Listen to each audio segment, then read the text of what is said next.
Armin had always dreamed of coming back to his hometown. After studying medicine abroad for many years, he finally returned to the small coastal town where he grew up. The air was still filled with the same salty breeze, and the streets still carried the laughter of children running around barefoot. But much had changed too. Some houses were broken, some people had moved away, and some faces he could no longer recognize. As a young doctor, Armin wanted to do something good for the people who had shaped his childhood. So during his first week back, he decided to volunteer at a free medical camp organized for the poor. The camp was set up near the beach under a large tent. Patients lined up from dawn, some coughing, some carrying children, all hoping for a little relief. While checking patients one by one, Armin noticed a young woman helping distribute water and food. She moved quietly between people, speaking softly, never raising her voice. Her face was partly covered with a light shawl, but her eyes carried a strange calmness, the kind that came only from someone who had seen much pain yet chose kindness. There was something about her that caught Armin's attention. Her gentle way of speaking reminded him of someone from a long time ago. A name floated into his mind, Sarah, his childhood friend. The girl who used to live a few houses away. They had been inseparable once, playing by the river, sharing school lunches, and dreaming about the future. Sarah had always wanted to become a nurse to help people, but one day after a family tragedy she disappeared. No one ever told him where she went. The thought shook him. Could this woman really be the same Sarah? Armin tried to get closer, hoping to talk to her. "Excuse me," he said one afternoon, handing her a box of medicine. "You're doing a great job here. Have we met before?" The woman looked at him briefly, her eyes filled with a hint of recognition, then shook her head. "No, doctor," she replied softly. "I don't think so." Her voice was calm, but something about it made his heart skip a beat. It was familiar, like a song he had forgotten but still remembered the tune of. For the next few days, Armin found himself watching her quietly, noticing how she avoided eye contact and kept to herself. Yet every time she smiled at a patient, her entire face lit up with warmth, just like Sarah's once did. One evening, while they were packing up supplies, Armin noticed a small scar on her wrist. It was a thin, pale line, the same one his old friend had gotten after falling from a bicycle years ago. He froze for a moment and then spoke gently. "Sarah, is that really you?" The woman stopped moving. Her hands trembled slightly as she put down the box she was holding. For a few seconds she didn't say anything. Then without meeting his eyes she whispered, "You must be mistaken," and walked away. Armin stood there in silence. His heart told him she was lying, but her eyes told him she was afraid. That night he couldn't sleep. He kept thinking about her, about the scar, the voice, the way she avoided him. Why was she hiding her identity? What had happened to her all these years? The next day he decided to follow her after the camp ended. He felt guilty doing it, but something inside told him she needed help. She walked for a long time until she reached the outskirts of the town, where small broken huts stood near the old railway track. He watched her enter one of the huts. Curious, he quietly approached and peeked inside. What he saw left him speechless. Inside, a few homeless women sat on the floor, and Sarah was tending to one of them, wrapping a bandage around her arm. She wasn't just helping at the camp, she was helping these abandoned women survive. Her voice was gentle, full of compassion as she said, "Don't be afraid. You're safe now. We all make it through somehow." Then he heard her say something that struck his heart deeply. "We are not what happened to us.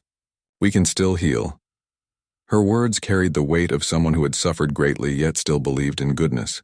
Armin quietly walked away, realizing that she wasn't just living, she was rebuilding others' lives while carrying her own pain in silence. The following days, Armin couldn't focus on his work. Every patient reminded him of her courage, her sadness, and her kindness. Finally, one evening, he decided to confront her again, not as a doctor, but as an old friend. It was raining heavily that night, and the camp tent was almost empty. Most volunteers had gone home. Only Sarah remained packing boxes. Suddenly, she swayed and collapsed to the ground. Armin rushed to her side and caught her before she hit the floor. Her skin felt cold, her breathing uneven. Without thinking, he lifted her in his arms and carried her to the nearby clinic. As the rain poured outside, Armin checked her pulse and temperature. He noticed faint medical marks on her arm. tiny scars that looked like old injection points. His heart tightened. They weren't fresh wounds. They were signs of a serious illness. He wrapped her in a blanket and waited until she slowly opened her eyes. When she finally did, her gaze was filled with fear, not confusion. "Where am I?" she whispered. "You fainted," Armin said gently. "You're safe. You need to rest." She tried to sit up, but he stopped her. "Sarah, please don't move too much," he said quietly, hoping she would stop denying who she was. She stared at him for a long moment, her eyes glistening with unshed tears. Then in a trembling voice she said, "Close the door, please." He hesitated but did as she asked. The small room grew silent except for the sound of rain tapping on the windows. Sarah took a deep breath, her hands shaking as she clutched the edge of her shawl.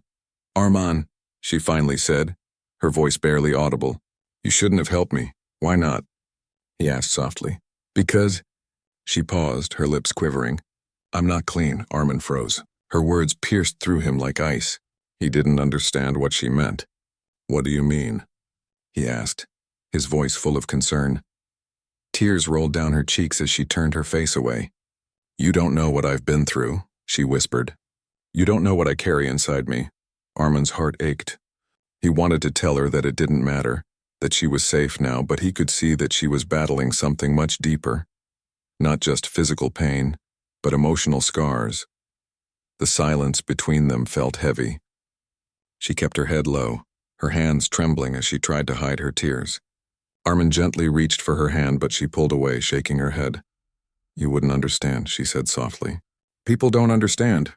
That's why I left. That's why I hide." Armin didn't argue.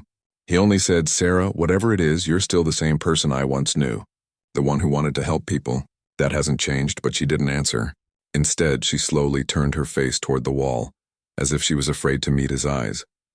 Outside, the rain kept falling, the thunder echoing faintly in the distance.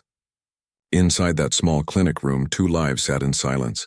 One filled with confusion, the other with shame and pain too deep to explain. Arman didn't leave her side that night. He watched over her quietly, waiting for her to sleep. And as she drifted off, he whispered to himself, "Whatever happened to you, Sarah, I'll find the truth. You don't have to hide anymore." He didn't know then how much that promise would change both their lives forever. The night felt longer than usual.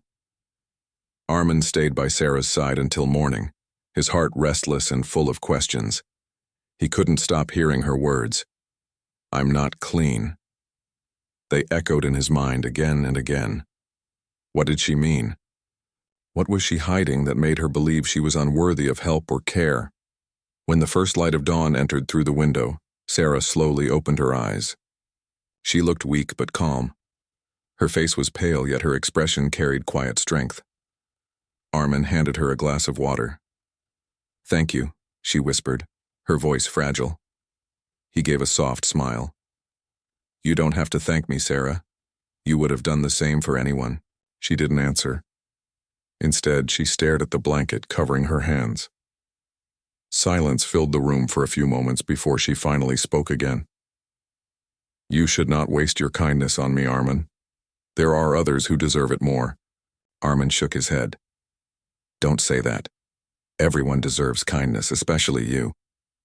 Sarah's eyes glistened and she looked away. "If you knew the truth about me," she said in a trembling voice, "you wouldn't sit so close."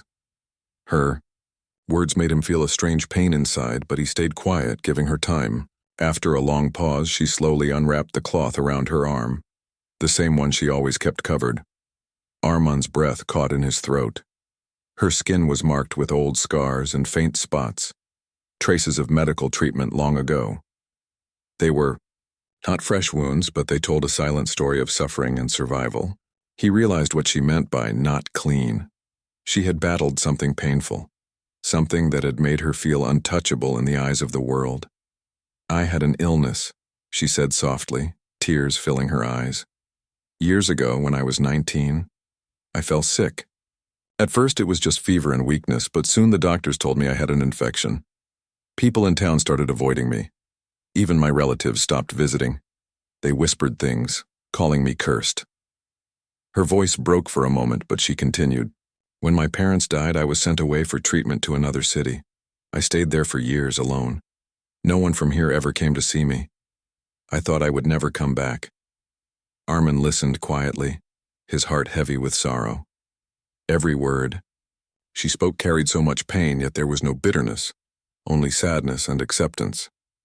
I got better, she said after a pause. The doctors said I was healed, but people still didn't believe it. When I returned, I realized I had no place here anymore. So I left again. I started working at shelters, helping others who were abandoned like me. I saw the same fear in their eyes, fear of being unwanted. Tears rolled down her cheeks as she whispered. That's when I understood. It wasn't just the illness that hurt me. It was the way people looked at me, as if I wasn't human anymore. Armin felt a lump in his throat. He couldn't imagine the courage it took for her to return to this town and serve the same people who once turned away from her. He gently said, "Sarah, you're not unclean. You're one of the purest souls I've ever known. You chose to heal others when the world didn't heal you." Sarah shook her head. "I don't feel pure, Armin. Every time someone looks at me with pity or fear, I feel the old pain again. That's why I hide my name.